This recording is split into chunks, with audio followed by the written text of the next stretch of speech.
Ce matin, quand je suis allé acheter ma chocolatine, j'ai également pris une galette des rois, mais elle ne ressemble pas vraiment à la vôtre, à la frangipane. Ici, dans le sud-ouest, c'est une brioche, et c'est même elle qui est apparue la première dans les assiettes des Français. Je vous raconte ça. Au Moyen-Âge, en France, les personnes mangeaient à cette période une boule de pain où la fève, un haricot, était insérée.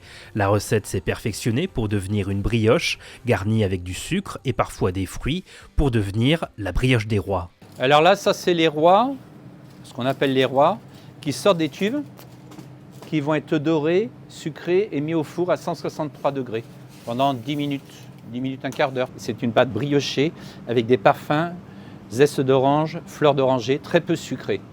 Là, vous avez une confection de feuilletage avec une crème d'amande à l'intérieur. C'est deux produits très distincts. Ça n'a rien à voir. Je suis plus frangipane, je suis plus gourmand. Mes parents par exemple, ils jurent que par le roi. Pourquoi ils jurent que par le roi ? Parce que c'est bien fondant, c'est pas trop sucré, c'est bien parfumé, c'est pas écœurant.